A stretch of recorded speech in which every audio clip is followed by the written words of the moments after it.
à quel point c'est délicieux l'authenticité, quoi, tel qu'on est vraiment, et d'inviter l'autre à être qui il ou elle est vraiment. C'est un des trucs que je préfère faire au monde. Ça me rend un peu triste de savoir que plein de personnes vont écouter ces discours-là, y croire, et du coup ne jamais se montrer authentique et vulnérable, que ce soit dans leur groupe d'amis, famille ou couple, et s'empêcher de vivre des moments aussi délicieux, aussi reposants. J'ai du mal à imaginer comment une relation elle peut être joyeuse pour tout le monde si en permanence. J'ai découvert mon invité du jour sur Instagram. Il fait de l'humour avec des vidéos de masculinistes, ce qui lui permet de tourner en dérision leur discours. Il est aussi auteur de romans et d'albums jeunesse. Et depuis peu, on peut aussi le voir sur les planches, dans son seul en scène, Koala. Si je devais choisir un mot pour le décrire, ce serait authenticité. Vous l'avez peut-être reconnu, il s'agit de Thomas Piette. Salut Thomas, comment vas-tu ? Salut, ça va bien, un petit peu fatigué, mais je suis très content d'être là. Je suis ravie de te recevoir. Thomas, quand on a commencé à préparer cette interview, tu m'as écrit cette phrase. Je suis en couple avec mon amoureuse depuis 11 ans et je kiffe, avec plein de i, trop ça, smiley. Grave. Donc naturellement, on a fini par se dire, tiens, si on mélangeait toutes nos passions à tous les deux, donc l'amour, le couple et les mascus. Donc, il y a un intrus dans la liste. C'est clair. Donc, ce qu'on va essayer de faire ensemble aujourd'hui, c'est de comprendre comment les discours masculinistes influencent la confiance, la communication et les attentes dans le couple. Et on va identifier ce qui permet aujourd'hui de construire une relation saine, équilibrée et durable, malgré ces tensions qui sont très présentes aujourd'hui dans nos relations amoureuses. Alors, si tu veux, ce que je te propose, c'est qu'on commence par poser le contexte. Est-ce que tu peux me dire quelles sont les bases des discours masculinistes, quelles sont les valeurs qu'ils véhiculent et quelle vision des relations hommes-femmes ils diffusent ? Carrément, avec plaisir. En fait, déjà, souvent, c'est des mouvements essentialistes. Donc, ça veut dire qu'eux, ils considèrent que les hommes et les femmes de naissance n'ont pas les mêmes droits et pas les mêmes devoirs. Donc, forcément, ça a une influence assez énorme sur les relations et sur l'authenticité. Et pour moi, on ne peut pas avoir une relation saine sans authenticité. Et l'idée, c'est qu'il faut porter un petit peu un masque tout le temps et être un peu tout le temps le porte-parole de ses parties génitales. Parce que pour eux, évidemment, genre et sexe, c'est exactement la même chose. Okay. Et ce qui fait que dans les conseils qu'ils donnent souvent, ça amène à des dynamiques de domination permanentes. C'est-à-dire que le couple, c'est plus vu comme un espace safe où on peut se déposer, passer des bons moments, se tirer vers le haut, vivre des choses trop chouettes ensemble, mais un peu un espace permanent de compétition, de domination et de prouver en permanence moi je suis un vrai bonhomme et toi t'es une femme, donc il faut qu'on corresponde vraiment à tous les stéréotypes qui sont rattachés à ça, tout le temps. Et est-ce qu'on peut les nommer, ces stéréotypes, et les stéréotypes dits masculins et féminins ? Carrément.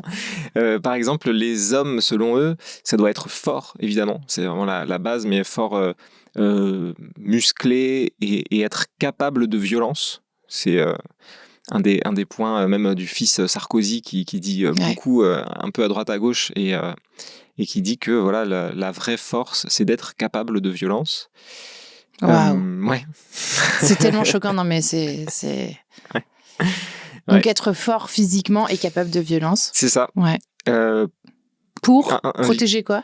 Pour protéger les femmes, évidemment. Ok. Parce qu'on le sait, les femmes ont besoin des hommes pour être protégées, ça c'est vraiment important de le préciser. Qu'elles sont faibles. Elles sont faibles et elles sont pas du tout attaquées par des hommes en plus. Ça c'est vraiment un truc. Donc il faut des hommes. Alors souvent ils disent que justement c'est les hommes soja et faibles qui vont attaquer les femmes, et du coup il faut un homme musclé.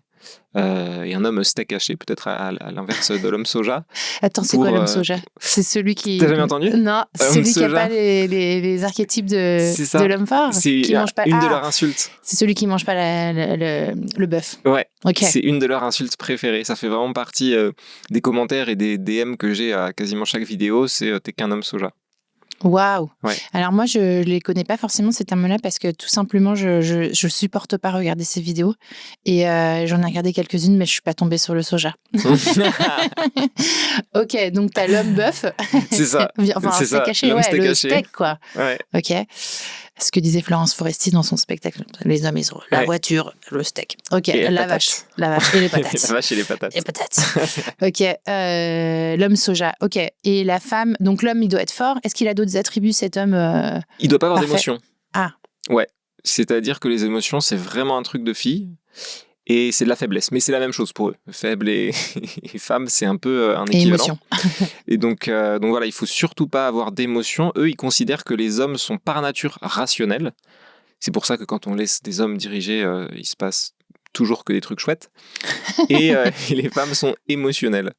Donc elles sont guidées uniquement par leurs émotions et pas du tout par la raison. Et il y a un peu un discours justement qui va dans le sens de les émotions, ça amène à prendre des décisions qui sont pas raisonnables. C'est de la faiblesse, ça veut dire que t'es pas fort, que t'es pas en maîtrise de toi. Du coup, il faut complètement les annihiler. Ok. Ces discours-là, on les rencontre où ? Où est-ce qu'ils se diffusent ? Où est-ce que les mascus ils nous arrivent dessus ? Par exemple, sur les réseaux sociaux, c'est un des endroits où ils sont présents.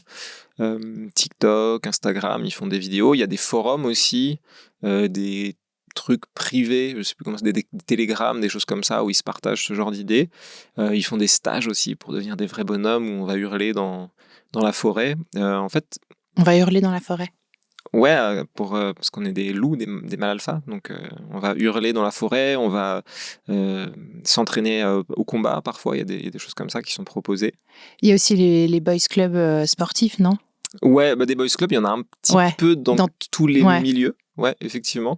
Ça existe, ça peut être dans tous les milieux sociaux et dans tout type d'activité, ce truc où à un moment, c'est ou que des hommes entre eux qui vont propager des idées sexistes, parfois sous forme d'humour ou de choses comme ça. Et parfois, c'est plusieurs hommes qui vont, pour créer du lien entre eux, rabaisser une femme. Ça, c'est aussi des trucs qui existent. Okay. Donc, ouais, le masculinisme, c'est... Parfois, on l'imagine comme un danger qui est présent que sur les réseaux, mais il y a aussi, évidemment, un impact dans le réel. Ouais. Et il s'appuie sur quelle théorie ? Parce que pour dire que les hommes sont forts et doivent protéger les femmes faibles, est-ce qu'il y a des penseurs, des psychologues, des experts, en fait, qui ont des théories, parce qu'ils ont aussi tendance à remanier les théories scientifiques, si je ne me trompe pas. Carrément. Et qui sont les hommes qui appuient une quelconque expertise ? Effectivement, des fois, ils remanient... Il y a des vidéos TikTok où ils montrent des études. Donc, ils disent « Et ça, c'est prouvé par ça, regardez !» Et en fait, la plupart du temps, quand tu vas sur l'étude, c'est complètement faussé. Souvent, c'est des études américaines, ou, enfin, en tout cas états-uniennes. Et quand on lit l'étude ou la conclusion de l'étude, en fait, on voit que ce qu'ils ont pris pour une corrélation, en fait, c'en était pas du tout une. Et effectivement, il y a des penseurs qui s'autoproclament scientifiques et qui sont souvent misogynes et transphobes. Je pense à... comment il s'appelle ?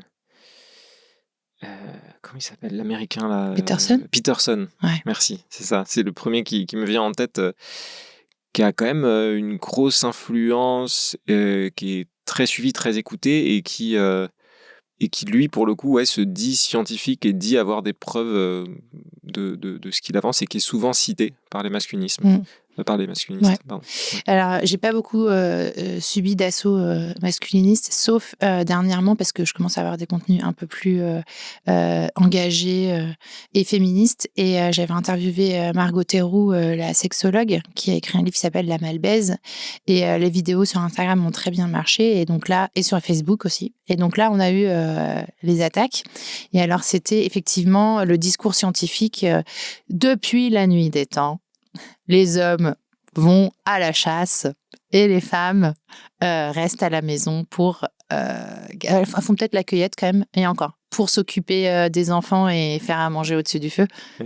Ouais. C'est Ça, c'est ça. aussi très utilisé. Ouais, complètement. Alors moi, je suis pas historien, mais je peux par exemple vous conseiller d'aller voir le spectacle ou les contenus de Manon Bril qui parle Ouais. beaucoup de ça. Et c'est à la fois très drôle et très informatif. Et effectivement, et c'est aussi beaucoup utilisé, ouais, Ah, c'est carrément, passionnant son travail à Manon Bril. Ouais, complètement. super. Est-ce que, du coup, est-ce qu'on peut se demander maintenant comment ces discours ils s'invitent dans le couple concrètement? À quel moment, quelle vision de l'amour, quelle vision du couple ils installent dans nos esprits Mm. et quel impact ils peuvent avoir, selon toi, sur le couple et sur la relation de couple? Alors, Mm. je pense qu'on va on va être dans un environnement, on va parler d'un couple hétéro. On va avoir du mal à sortir de ce cadre-là. Donc, oui, on parle d'un couple hétéronormé. Mm. Enfin, je pense. Mais en tout cas, dans une vision Ouais. essentialiste qui sépare complètement les hommes et les femmes comme différents en droit et en devoir de naissance, effectivement, ça a un impact qui est encore plus fort Ouais. sur les couples hétéros. Ça a un impact sur tous les couples et toutes les relations, en réalité, et même de nous à nous. Mais il Oui, est c'est encore clair. plus colossal dans les couples hétéros, et souvent, c'est les femmes qui payent le prix C'est élevé. plus élevé, ouais. Est-ce que toi, tu as par exemple, des DM, des commentaires de gens qui viennent te parler de ça? Alors, j'imagine plus des femmes, mais bon, peut-être que je me trompe, qui viennent te dire, bah oui, moi, dans mon couple, ça se passe comme ci, comme ça. L'autre jour, j'ai vécu telle scène, il nous est arrivé ça, il m'a dit ça. Qu'est-ce que je fais? Mm. Est-ce que tu as des échanges comme ça? Ça m'arrive, ouais, complètement. Des témoignages de violences conjugales qui, pendant très longtemps, n'ont pas été vues comme des violences Ouais. conjugales. Par exemple, le grand classique, c'est le gars qui va culpabiliser sa copine si elle veut pas coucher avec lui, par exemple. Qui Avec quel va genre de forcer la discours? main. Quel genre de discours il tient Ouais. en général? Bah, y a vraiment ce truc-là, ouais, de culpabilisation par soit j'ai des besoins, le fameux. Mm. Genre, si, si je fais pas l'amour au moins tant de fois par semaine ou par mois, ça va avoir des impacts sur ma santé mentale ou physique. Il y a ce truc-là un peu. Et puis il y a aussi un peu la culpabilisation de mais tu m'aimes plus, ça veut dire que moi je me sens hyper rejeté et tout ça. En général, ils passent pas les mots je me sens rejeté, déjà c'est un peu le step au-dessus, mais plutôt tu m'aimes plus. Donc cette Ouais. culpabilisation-là de si tu veux me prouver ton amour, il n'y a qu'une seule solution, c'est te forcer à coucher avec moi quand j'en ai envie, quoi. Tu disais tout à l'heure, tu as utilisé le mot authenticité, vulnérabilité. Selon toi, qu'est-ce que ça génère dans le couple quand le mec euh, ne sait pas montrer sa vulnérabilité, ses doutes, donc ne pas montrer qui il est vraiment? Parce que ce que j'entends quand même dans le masculiniste, c'est qu'il y a quand même une grosse distorsion entre ce qu'il ressent et ce qu'il montre. C'est-à-dire, pour moi, l'authenticité, c'est vraiment quand ce qui est à l'intérieur correspond à ce qui est à la surface. Et pour le coup, j'entends dans ces hommes quand même qu'il y a une grosse distension entre ces deux choses. Et que du coup, c'est aussi le fameux t'es en dépression, bah, va à la salle. C'est ça, non? Tu déprimes, va à la Ouais. salle. Va Ouais. faire gonfler tes muscles, ça ira mieux. Qu'est-ce que ça peut générer selon toi et selon ton expérience personnelle si tu en as un des deux, le mec est pas capable de montrer ses doutes et ses vulnérabilités? Bah, moi, j'ai un petit peu peur en général quand les émotions elles sont jamais exprimées et partagées, que ça aille vite vers du mal-être, potentiellement de la violence.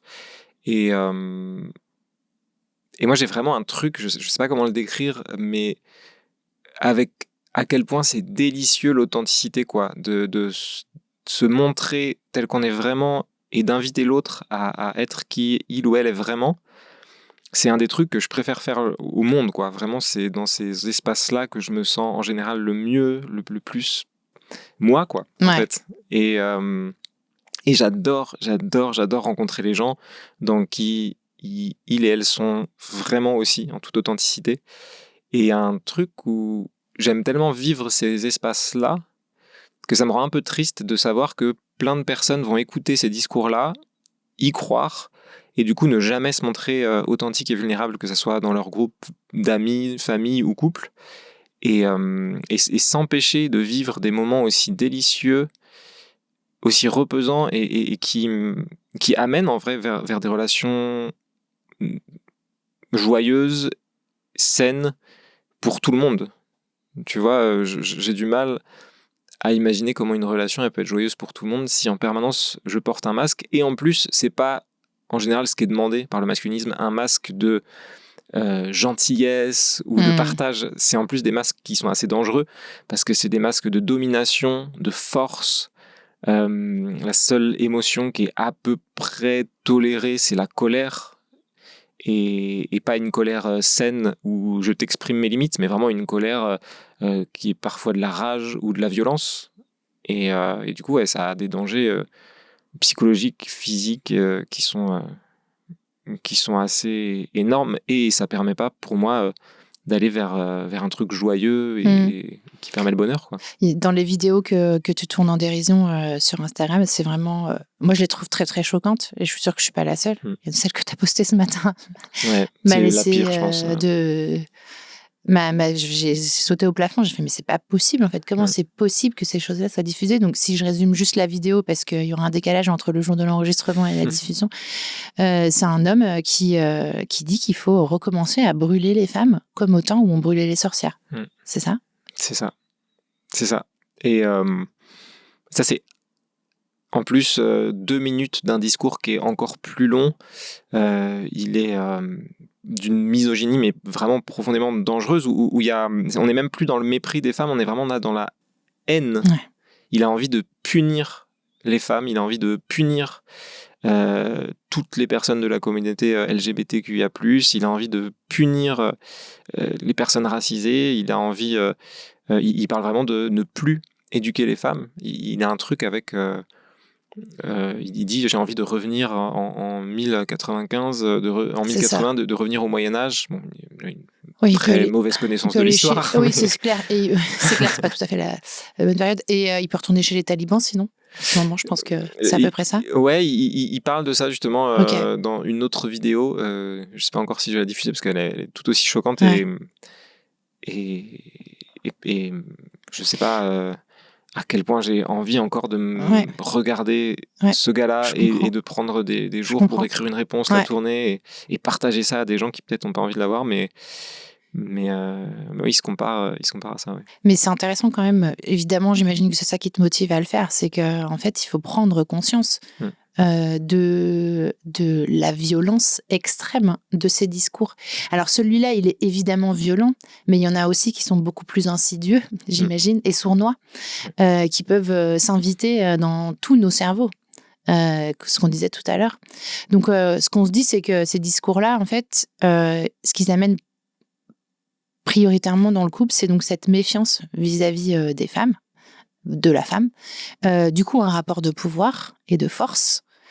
Et cette difficulté à communiquer et à être vulnérable.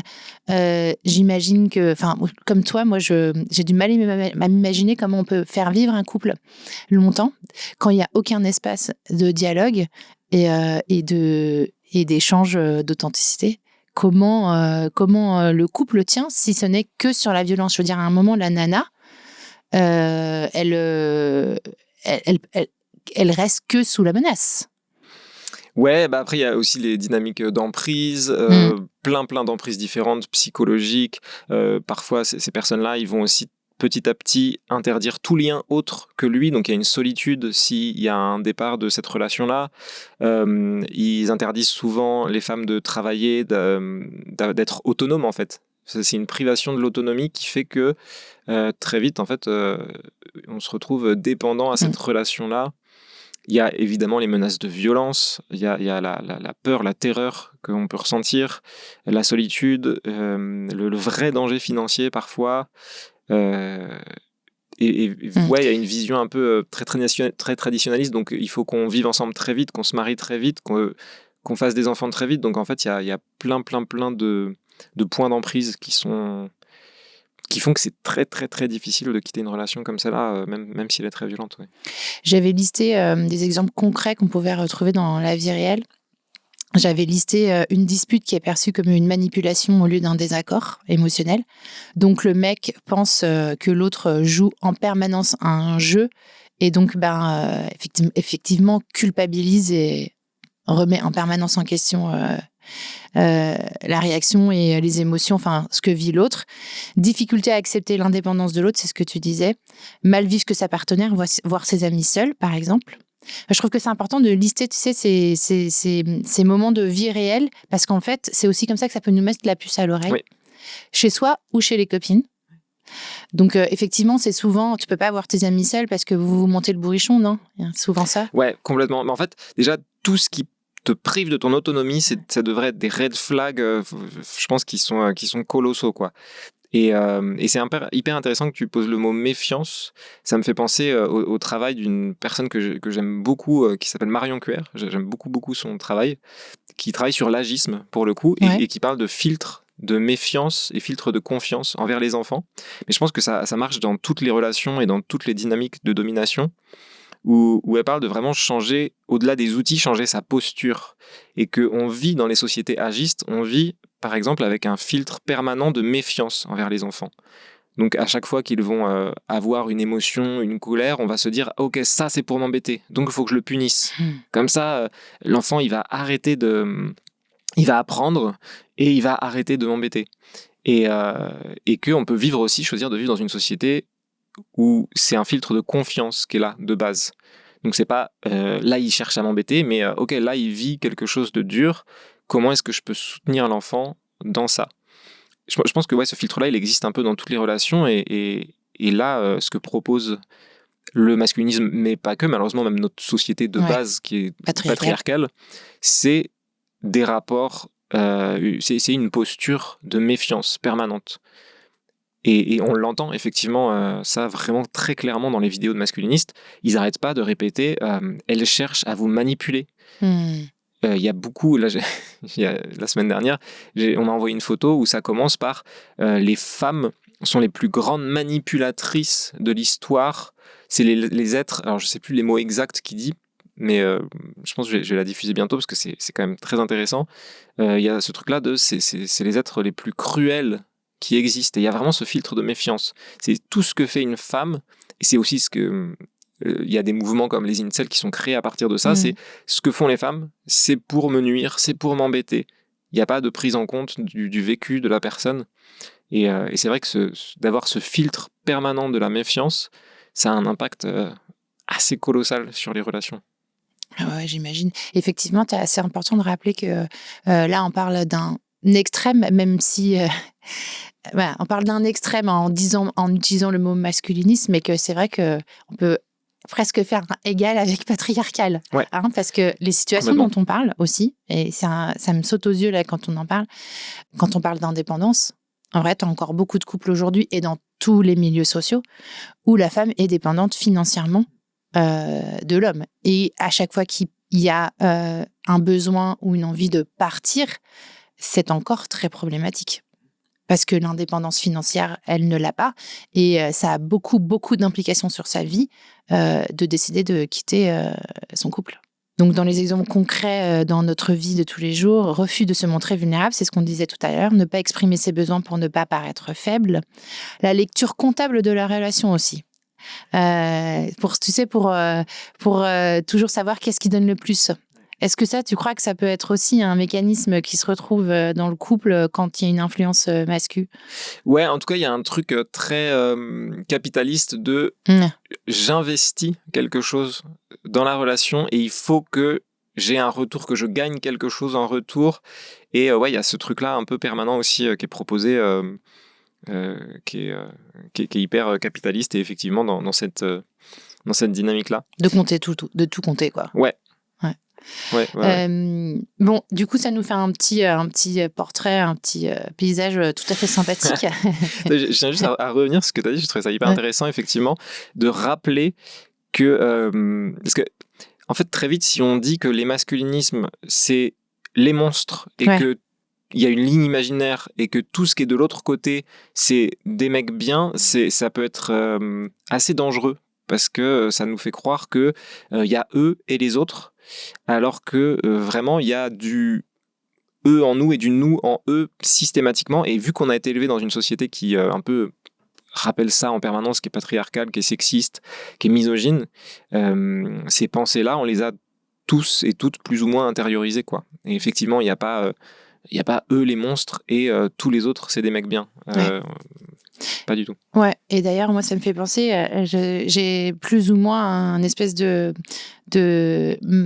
mental map là, qui m'apparaît, moi, en ce moment, sur le positionnement des hommes, notamment dans les relations amoureuses, parce que moi, aujourd'hui, je me retrouve aussi avec beaucoup de témoignages de femmes qui souffrent énormément dans leurs relations amoureuses à cause des comportements des hommes. Et on le voit énormément, le discours sur le célibat. Je préfère être seule que mal accompagnée. Je ne veux plus d'hommes tant qu'ils ne remettent pas du sens et qui sont pas foutus de m'apporter quelque chose de bien à moi. En fait, j'arrête. C'est fini, en fait. Je veux plus de relations. Je voyais encore une humoriste et je vais pas retrouver son nom, qui disait ça ce matin. Voilà, j'avais une vidéo d'elle qui m'a fait beaucoup rire. Elle est humoriste. Mais voilà, il y a ces femmes qui sont là et qui se disent, mais en fait, je veux plus de relations. Ils sont trop abusifs. Il y a trop de red flags. C'est trop toxique. Ça me fait du mal. Je préfère rester seule, en fait. Donc, je me dis,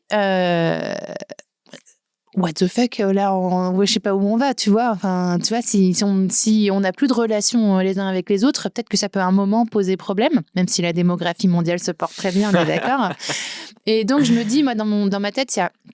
Mais du coup, j'ai peut-être tort, vu ce que tu me dis. Enfin, en tout cas, peut-être à nuancer et à moduler, c'est qu'effectivement, il y a les mascus, il y a les deux extrêmes qui parlent. Il y a les mascus qui crient très fort et qui reviennent sur ces récits, ces narratifs masculins ancestraux, là, qui, effectivement, posaient l'homme en dominant et en bête forte. Et puis, il y a les hommes, on va dire, déconstruits. Alors, je sais pas ce que tu penses de ce mot, on pourra peut-être en parler, mais qui sont féministes. Et puis après, il y a au milieu, il y a tous ces hommes, en fait, que je dis ordinaires, qui sont ceux avec qui on a des relations, nous, en fait. Tu vois, c'est mon mec, c'est les mecs de mes copines, c'est les mecs avec qui mes auditrices et mes abonnés datent. Et en fait, eux, où est-ce qu'ils prennent la parole?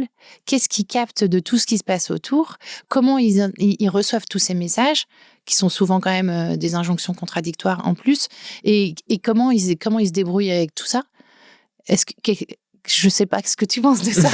Ils sont où ces hommes? Moi, en plus, j'ai envie de les entendre parler parce qu'on les entend pas. Ouais. Parce que forcément, les deux extrêmes, ils crient. Ouais, Ou en tout cas, ils sont présents. Moi, je trouve ça hyper sensé et naturel, en fait, de se dire, bon, bah, tant que l'idée d'avoir une relation, que ce soit amicale ou amoureuse avec quelqu'un, ne m'apporte pas quelque chose en plus, je choisis de ne pas en vivre. Je trouve ça quand même pas du tout extrémiste et vraiment très, très, très sensé. Et on se le dit assez souvent avec Ophélie, mon amoureuse. En fait, on serait tous les deux très heureux tout seuls.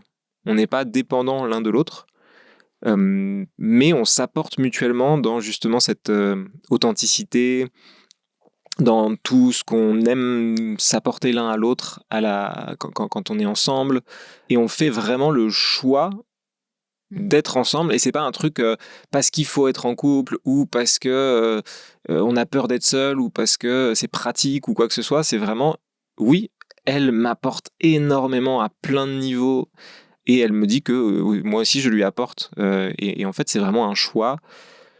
Si demain ça s'arrêtait pour une raison ou pour une autre, je ferais de nouveau ce choix-là de j'ai envie d'être uniquement avec quelqu'un qui effectivement rend ma vie plus belle au quotidien. Il faut que ça m'apporte quelque chose. Alors c'est pas, tout à l'heure je critiquais la vision capitaliste de il faut que ça apporte, mais là c'est plus pas ça m'apporte, mais est-ce que ça me rend heureux ou pas, quoi.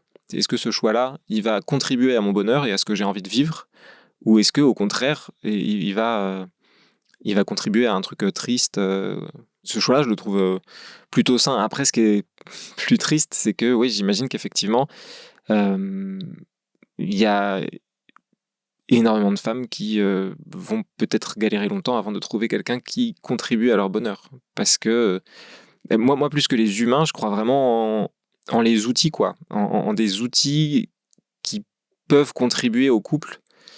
et est-ce qu'on est prêt à travailler, à aller vers ces outils-là, à apprendre à communiquer, à apprendre à être ensemble, à apprendre à gérer les conflits, à apprendre à aller voir nos émotions et à pas attendre que ça soit une petite boule de feu et puis quand ça sort, on la jette sur les gens qui nous entourent. Puisqu'on parle de ça, toi, ça fait 11 ans, du coup. C'est ce que tu m'avais écrit dans ton mail. C'est 11 ans que tu es avec Ophélie. Kiff. J'aurais pu écrire la même. Ça m'a fait hyper plaisir de lire ça. Parce que, tu vois, moi, je trouve aussi que... et je vais le dire une dernière fois parce que je trouve que je le dis trop et du coup, ça dessert mon propos. Mais je trouve que prendre la parole sur le célibat, je trouve ça essentiel pour tout ce que tu viens de dire. Mais j'ai l'impression que quand on fait monter sur un piédestal le célibat, on est en train de taper aussi sur la relation de couple, sur le couple. Et ça me pose aussi problème parce que moi, je vis un truc, j'ai vécu un truc où en fait, moi, je m'accomplis, je m'épanouis dans ma relation de couple. Et pour moi, c'est un vrai espace d'essor et d'épanouissement de qui je suis. Et je me demande ce que je serais aujourd'hui si j'avais pas vécu cette relation de couple. Je dis pas que je serais qu'une merde et que je serais nulle et que je m'aimerais pas et que je serais pas heureuse. Je dis pas ça, mais tout de même, ça m'interroge parce que moi, dans cet espace-là, j'ai vraiment trouvé les outils, les leviers pour m'épanouir et avoir une vie dans laquelle je suis heureuse. Et donc, c'est aussi pour ça que j'avais envie qu'on parle du couple et quand tu m'as dit ça, je me suis dit ouais, je vais saisir la perche. Quand tu parles d'outils, toi aujourd'hui, justement, si on devait essayer de résumer ce que c'est pour toi une relation saine en couple, et du coup, quelles solutions concrètes on peut mettre en place quand on sent qu'il y a des comportements abusifs, que l'autre, qui viennent de l'autre, qui viennent de soi. Parce qu'on peut aussi être conscient qu'on a des comportements abusifs. Moi, souvent, je me dis, ah là, j'ai déconné, je suis allée trop loin. Je lui ai mis la responsabilité, alors qu'en fait, c'est juste parce que j'avais peur de me confronter à ma peur. Tu vois, souvent, je me le dis très régulièrement. Coucou chérie.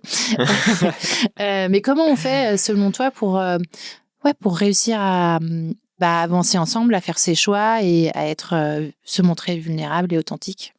Ouais, alors, je suis très très très mauvais en conseil. Il y a toujours des voix dans la tête qui me disent mais je peux partager ce qui a marché pour nous. Exactement. Eh bien, en fait, nous, on a beaucoup de chance. C'est que on a plein de valeurs et de centres d'intérêt communs. Par exemple, on a tous les deux en valeur très haute le couple et l'apprentissage.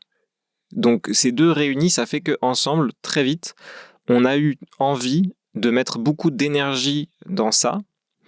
Et on a été tous les deux prêts, et même on a eu soif et hyper envie d'apprendre plein de choses pour mieux vivre ensemble. On est tous les deux passionnés d'authenticité. Donc pareil, c'est un truc où on a eu vraiment cette chance de se rencontrer à ces endroits-là. Et du coup, c'était très facile de nourrir ça. Je sais que j'imagine pour des gens, c'est un petit peu moins facile. Et justement, nous faire la liste de nos valeurs hautes, on va dire, c'est dans le camembert, c'est quoi mes très grosses parts et celles qu'on a en commun et celles qu'on n'a pas en commun, et ben ça a permis aussi de grandir ensemble à des endroits et de se lâcher la grappe sur d'autres endroits. Par exemple, on a couple en valeurs communes tous les deux, on a nature, on fait au moins 1 heure de balade dans la nature par jour, mais moi, j'ai plus divertissement qu'elle, et elle a plus apprentissage que moi, ce qui fait que pendant les 3-4 premières années où on n'avait pas ça, on n'avait pas cette conscience-là, et par exemple, quand il fallait choisir une activité le soir, moi j'avais envie de faire un truc divertissant, où je fais rien d'autre que m'amuser, et elle avait plutôt envie de faire un truc informatif, de regarder un documentaire ou un truc comme ça. Et en fait, pendant des années, moi, je me sentais un peu bête. On pouvait un peu se forcer à aller vers l'autre et surtout pas se comprendre. Et aujourd'hui, en fait, on se comprend là-dedans et on sait qu'on a ça. Et je sais pas, je trouve que ça nous a apporté un truc, ça nous a aidé de définir, ok, on a chacun notre camembert, il y a ça qu'on partage vraiment fort et il y a ça, en revanche, où moi, je peux pas trop te comprendre, toi tu peux pas trop me comprendre, et c'est hyper ok. Et après, les outils qu'on a choisis ensemble de vachement travailler, par exemple la CNV, la communication non violente, on a fait plein de stages ensemble, des stages couples, des stages pour apprendre à dire et recevoir un non, des stages de gestion de conflits, on a fait plein de choses pour que dans notre quotidien, voilà, ça soit le plus facile possible, quoi. Et toi? Et moi, là, c'est ça. Tu fais donc partie de ces invités qui me renvoient toutes mes questions. À ton avis, pourquoi je suis host d'habitude? Thomas? Tu peux me dire, je n'ai pas envie de répondre à cette question. Alors, je pense que j'ai une vision beaucoup moins claire que la tienne. Moi, j'ai jamais vraiment... je pense qu'on n'a jamais vraiment vu notre couple comme un projet. Moi, j'ai toujours été une grande amoureuse de l'amour et je fais partie de ces femmes qui rêvaient de la grande rencontre incroyable, par hasard, au coin d'une rue, comme dans Notting Hill. Et ça m'est arrivé. Donc, si tu veux, moi, je pense que l'histoire, elle a commencé portée par cet élan-là. En fait, cette rencontre avec ce garçon, alors, elle a eu lieu en plusieurs actes. Hein. Ceux qui n'ont pas écouté l'épisode 100 où je la raconte, vous pouvez l'écouter. Elle a eu lieu en plusieurs actes, mais c'est vrai qu'il y a eu une connexion incroyable, une évidence incroyable, physique et charnelle au départ. Et il y a eu 2 retrouvailles complètement par hasard à 10 000 kilomètres ailleurs. Donc, il y a eu des choses comme ça. Et du coup, moi, j'étais vraiment dans cette bulle de... Ouais, donc ce mec, il est incroyable. Notre rencontre, elle est incroyable. Et donc, bah ouais, notre histoire, elle va être incroyable. Tu vois ? Et c'est petit à petit que j'ai compris que ce n'est pas aussi simple que ça, que l'état amoureux, au bout d'un moment, il s'estompe et qu'il va falloir rentrer dans le dur pour apprendre à s'aimer, à devenir parents, à former couple, à devenir parents. Nous, on est devenus parents en plus hyper tôt parce que mon fils, il est né, ça faisait 2 ans et demi qu'on était ensemble. Donc, je suis tombée enceinte au bout d'1 an et demi, 2 ans. Ouais, 2-3 ans qu'on était ensemble quand il est né. Donc, aussi confrontée à cette réalité-là. Et là, en fait, moi, j'ai commencé à conscientiser et à me dire, ouais, ok, donc il va falloir quand même qu'on apprenne à vivre ensemble, à relationner. Et qu'est-ce qu'on fait ? Et aujourd'hui, je pense que c'est encore... alors, on se connaît très bien, évidemment, après 13 ans ensemble, 2 enfants, plein de projets qu'on a menés ensemble. Notre dernier en date étant un voyage de 6 mois en famille en Amérique centrale. On se connaît très bien, mais c'est quand même encore un peu chaotique, je dirais. On apprend. En revanche, là où je te rejoins, c'est que pour moi, la communication, elle est primordiale, que la vulnérabilité, savoir se mettre à nu et savoir dire ce qu'on ressent, c'est la clé, et que c'est très difficile. Moi, j'ai beaucoup de mal encore à le faire de temps en temps, où j'ai honte de mes émotions. Et lui, c'est un homme qui a grandi dans une société patriarcale et qui a du mal à... Et qui a ses émotions, ses ressentis sont enfouis, quoi. Et donc, quand ils ressortent, il faut aller les chercher pour les faire ressortir et pour pouvoir s'en servir. Donc, en revanche, ce qui est vrai, c'est qu'il y a une confiance, et je pense que c'est ça qui nous tient, c'est la confiance. J'ai confiance dans le fait qu'il va finir par me comprendre. Et je pense qu'il a confiance dans le fait que je vais finir par le comprendre et qu'on va réussir à trouver cette ligne commune. Et je vois aussi le couple comme une grande aventure avec plein d'étapes à passer, quoi. Tu vois, entre la magie des débuts, après, il faut se choisir, il faut accepter l'autre avec toutes ses dérives, tous ses défauts. Et puis après, t'as la flamme qui s'éteint un peu, et puis il faut la rallumer. Et puis ça va arriver combien de fois, tu vois ? Ça te fait peur, ça, toi ? Plus maintenant. Je sais pas si ça m'a déjà fait peur. En tout cas, là, ça fait au moins 5 ans que j'ai l'impression que la flamme, elle vacille pas. Alors, elle peut danser, tu vois, au rythme de ce qui se passe, mais je la sens pas dans un risque de s'éteindre. Il y a un truc où vraiment, on se dit tous les jours 1000 fois qu'on s'aime, et j'ai pas l'impression que ça perd en puissance. Et il y a un truc vraiment très très fort, ouais. Il y a un truc hyper fort et je me sens vraiment en confiance, je crois, aussi, dans cette relation. Ouais. Ouais. Il y a un truc où... Ah, Ça fait du bien, sécurité émotionnelle. Ouais, de ouf. Est-ce que tu as l'impression que tu es retombé amoureux d'elle plusieurs fois en 11 ans? De ouf. Ouais, complètement. Plein de fois. Et j'aurais pas du tout envie de revivre justement, ce qu'on appelle des fois de voyage de noces ou un truc comme ça, tu vois. La lune de miel. La lune de miel, Ouais. rien à voir. si, ça va avec. Oui, ça, c'est la lune de miel. La lune de miel, ouais. C'est ça que je cherchais. Les papillons dans le ventre. Ouais. Et qui est très intense, mais qui est un petit peu plus insécurisant, j'ai l'impression. Et moi, là, cette sécurité qu'on vit ensemble, un truc où c'est posé, je me sens tellement libre d'être moi dans ses bras, à ses côtés, que je crois que j'ai peu de sensations, de sentiments, de trucs qui me font autant kiffer que ça, quoi. Que ce truc-là d'être complètement moi dans ses bras et de l'inviter dans mes bras à être complètement elle, c'est vraiment, je crois, un des trucs que je préfère au monde. Est-ce que tu l'avais pressenti ou est-ce que ça te surprend? Que je vivrais ça? Ouais. Je crois que... Alors, j'ai peur toujours des biais de rétrospective. Mais... Tu veux dire d'essayer de retrouver ton état émotionnel d'avant? Non, je veux dire, j'ai toujours peur quand je raconte qu'est-ce que je ressentais il y a 10 ans, par exemple. J'ai peur de réinventer l'histoire en fonction de mes croyances actuelles. Bah oui, mais c'est Donc sûr. j'essaye d'être vigilant, mais je sais que je vais forcément aller dedans, quoi. Mais je pense pas que j'avais conscience de à quel point je kifferais être en relation longue. Et on était vraiment jeunes, du coup, quand on s'est mis ensemble. Je crois que j'avais genre 22 ans, un truc comme ça, et on avait assez peu d'outils. Il y avait vraiment plein de volontés communes, mais il y avait peu d'outils, donc c'était beaucoup moins reposant qu'aujourd'hui, quoi. Donc ouais, je crois que j'avais un truc avec des croyances vraiment de comédie romantique, avec un truc d'intensité, que ça pouvait pas à un moment ne plus être intense ou quelque chose comme ça. Ouais, mais moi c'est pareil. C'est pareil, parce qu'en fait on a grandi avec ces imaginaires-là.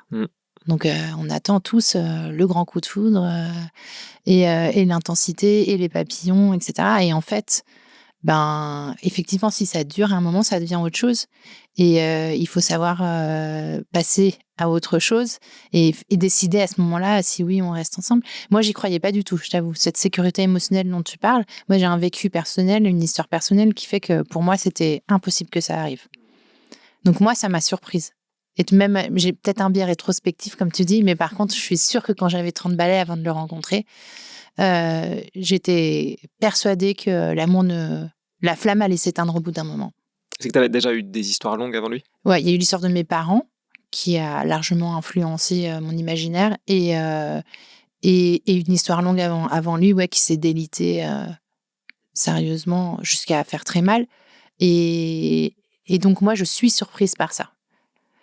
Et là, on s'est complètement éloigné du sujet des mascus, et tant mieux, parce qu'on n'allait pas non plus leur donner 1 heure d'interview. Ouais, grave. J'adore parler d'amour. Vraiment, ça me fait trop du bien. Attends, mais si on résume du coup, juste un truc. Si on résume juste comment, en fait, si vous sentez que dans votre couple, il y a des trucs qui partent un peu en cacahuète, que monsieur a des réflexions ou des comportements bizarres, juste prendre conscience que ces influences, on est tous susceptibles de les subir. Qu'il faut être capable d'identifier ses propres dérives, ses comportements abusifs. C'est aussi intéressant de s'interroger soi-même et d'interroger l'autre, mais soi-même. Et revenir à ces 3 mots qui sont essentiels, dont on a parlé depuis le début, c'est la confiance, l'authenticité, la communication et le respect. Et que, moi, il y a un truc que je trouve aussi hyper important. Tu as parlé de valeurs aussi tout à l'heure. C'est ce que tu as dit en premier quand tu as parlé de ton couple avec Ophélie. C'est faire avoir ce socle de valeurs communes qui sont le socle de la relation de couple. Et puis, construire ses propres règles aussi. Je trouve que c'est hyper beau de se dire qu'on a tous le choix, en fait, et la possibilité d'inventer sa façon de relationner et d'aimer son amoureux et son amoureuse. Complètement, ouais. Carrément, c'est hyper important de dire ça. Il y a une petite question rituelle à la fin de tous les épisodes de Crush, c'est quoi l'amour? Évidemment. Est-ce que, au vu de tout ce qu'on vient de se dire, Thomas, tu sais me dire pour toi, c'est quoi l'amour aujourd'hui? Je crois qu'il y a un truc où ça dépasse juste le couple. C'est un truc de... déjà, c'est ce que je préfère vivre au monde, que ce soit l'amour avec mon amoureuse, mes amis, ma famille, ou même de moi à moi, les rares moments où j'y arrive. Très très rares moments où j'y arrive. Il y a ce sentiment d'amour, je le trouve tellement, tellement ouf. Et je crois qu'il y a un truc vraiment justement avec l'authenticité. Pour moi, aimer quelqu'un, c'est un peu l'inviter à être lui-même ou elle-même. Il y a ce truc-là de, ok, j'ai envie de te rencontrer dans tout ce que t'es. J'ai envie de voyager dans ton univers intérieur sans avoir envie de tout redécorer immédiatement, mais juste peut-être réussir à m'extasier de ce que j'y vois. Là, je parle vraiment de relations avec des gens avec qui je suis avec des relations que j'ai envie de nourrir, avec des personnes avec qui j'ai envie d'être.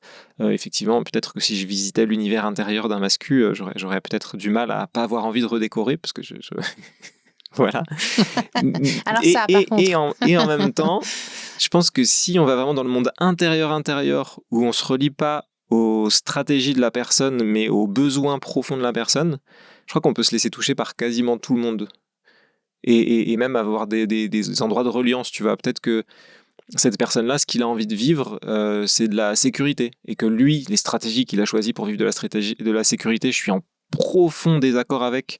Et je me bats pour pas qu'elles soient exécutées, parce que je trouve qu'elles font du mal à des gens. Mais au niveau du besoin, vraiment tout au fond, je pense qu'on peut réussir à se relier. Ben, quand ils pensent, ces mecs-là, qu'est-ce qu'ils viennent combler C'est de l'insécurité. Ouais. Bah, des fois, on a l'impression de voir des gros bébés blessés, ouais. Et encore. Mes enfants, ils disent pas des conneries pareilles. Cette phrase n'avait aucun sens. Non, je veux dire, les enfants, ils savent se faire comprendre sur j'ai besoin de ton aide en vrai. Bon, très jolie cette phrase sur inviter l'amour, c'est être capable. Attends, qu'est-ce que tu as dit? Inviter l'autre à être lui-même. Ouais. Et pour toi, c'est quoi après tous ces épisodes? Ah là là, finesse, si je devais résumer. Vous avez 4 heures. Moi, je suis très, et c'est à l'image vraiment du podcast en fait, je suis très partagée. Je dis souvent que j'ai un cœur qui bat et un cœur qui pense. Donc, je suis vraiment partagée entre ces émotions incroyables qui nous rendent vivants et vivantes et qui nous poussent à faire des choses immenses et qui sont incroyables à vivre. L'intensité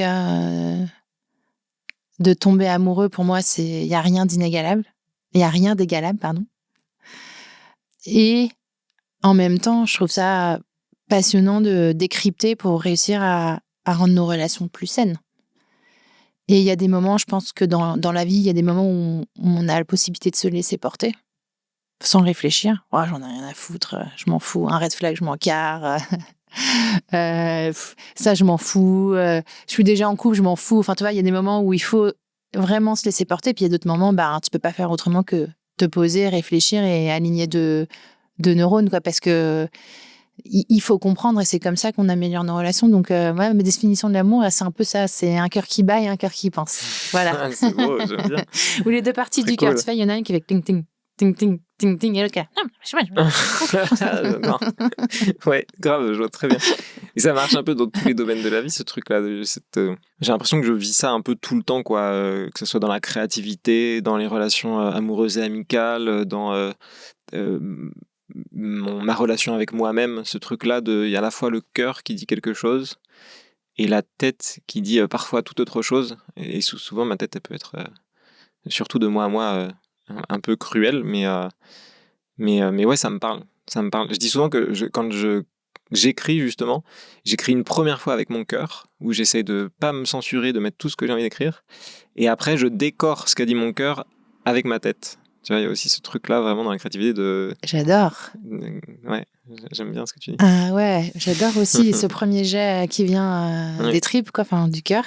Et le deuxième où t'essayes d'organiser. Ouais, c'est ça. Ou de rajouter des trucs. De mettre des trucs, ce que t'avais mis en parenthèse, entre parenthèses, de les écrire. Ça me fait penser, moi, à Grand Corps Malade, mais alors du coup, il y a un mauvais mot dedans, mais ah oui, je vois. Ma tête, mon corps et mes couilles. Moi, j'adore penser l'amour comme ça aussi. À travers le cœur, la tête et les tripes, quoi. Moi, je dis pas les couilles, du coup, je dis les tripes. Mais c'est vraiment ça, pour moi. Et Grand Corps Malade, Fabien, si tu nous écoutes, je t'aime. Merci beaucoup Thomas pour cet échange qui ne finit du coup pas du tout sur les masculinistes et c'est très bien. C'est même vraiment, j'en suis ravie. Comme ça, on leur a pas donné tout notre temps. Thomas, on te retrouve du coup sur Instagram. Ouais. Je mettrai le lien évidemment vers ton compte pour ceux qui ne te connaîtraient pas. On te retrouve sur scène. Tu veux me donner les infos pour ton spectacle? Donc, il s'appelle Koala. Parenthèse, ouais, ça, le spectacle s'appelle Koala, parce que je me considère un peu comme un koala. J'aime trop cette idée de petit être qui réfléchit peu et qui passe ses journées à manger, dormir et câliner. Je sais pas, il y a un truc que je trouve tellement attirant dans cette vie-là. Tu voudrais être un koala. De ouf. De ouf. Et Ophélie m'appelle toujours... on s'appelle un peu mon koala ensemble parce que... On est tout le temps en câlin koala, serré, et à ce sentiment de sécurité là où on se dépose complètement, tu sais, où le souffle et les épaules qui se baissent comme ça. Là. Ok, je suis à la maison. Et, il parle de quoi ce spectacle? Il parle un peu de ma vie, à partir de ma vie intra-utérine jusqu'à aujourd'hui, et de comment on fait justement pour accéder à l'authenticité quand toute ta vie, il y a eu plein de voix qui t'ont dit il faut que tu sois comme ça, il faut être comme ça, il faut être fort, il faut pas pleurer, il faut faire ci, il faut faire ça. Ouais, c'est ça. Le premier, on a eu des titres provisoires comme justement vrai bonhomme ou vrai bonhomme putain. Mais j'aimais pas du tout l'idée d'avoir un gros mot dans le titre du spectacle. Et je trouve que voilà, ça me correspond bien. Donc tu démontes en fait toutes les injonctions à la virilité, c'est ça que tu fais dans le spectacle? Ouais, mais pas de manière théorique, ouais, c'est ça. Vraiment, j'essaie de... En partant de toi. Ouais, c'est ça, complètement. Moi, j'ai noté les dates du 2 et 9 juin à la Nouvelle Scène. Oui, complètement. Il y en a une en fin mai aussi. Ouais, il y en a en mai. Je me souviens plus du coup quand est-ce que je diffuse l'épisode, c'est pour ça que je n'ose pas donner. Bon, il y a des dates en mai, il y a des dates début juin à la Nouvelle Scène à Paris, et après tu tournes aussi dans toute la France. Donc ça, on peut aller voir sur ta bio Insta pour trouver les dates. Exactement. Et prendre sa place. T'as d'autres projets en cours? Oui, il y a des livres qui sont en cours d'écriture. Il y a d'autres projets scènes, justement, peut-être en groupe, qui est un de mes rêves, de cet effet troupe aussi, de plus être seul sur scène. Je crois que ça serait hyper cool pour moi, et continuer les réseaux. Enfin, ouais, il y a pas mal de trucs en cours. En tout cas, auditeurs, auditrices, si vous avez aimé cet échange, n'hésitez pas à aller faire un petit coucou à Thomas dans ses DM, à venir dans les miens pour me dire ce que vous avez pensé de cet échange. Si vous avez peur des mascus, du coup, je vous renverrai du côté de Thomas. Si on a dit quelque chose qui vous a fait réagir, avec lequel vous n'êtes pas d'accord, quelque chose avec lequel vous êtes au contraire très d'accord et qui fait écho à quelque chose que vous avez vécu, n'hésitez pas à venir nous le dire en commentaire sur Spotify, en cliquant sur le descriptif de l'épisode, en mettant un avis sur Apple Podcast. Vous pouvez aussi donner un avis sur un truc en particulier sur les avis Apple Podcast, même si vous avez du mal à trouver la section rédiger un avis sur Apple Podcast et mettez des étoiles, enfin tout ça. Merci à tous pour votre écoute, prenez soin de vous. Merci beaucoup Thomas pour cet échange. Merci à toi, j'ai passé un très bon moment, c'est très cool. C'est passé très vite, j'ai l'impression que ça fait 5 minutes qu'on Mais ça parle. fait 6 minutes. Alors qu'en vrai ça fait 6, c'est ouf comme le temps passe vite. Merci beaucoup Thomas. Merci à toi. Ça va? Something mean, I won't respond. Smoking hot like molten rock to a beat that's sweeter than soda pop. I put the whole world under my spell where I know everything is gonna go well.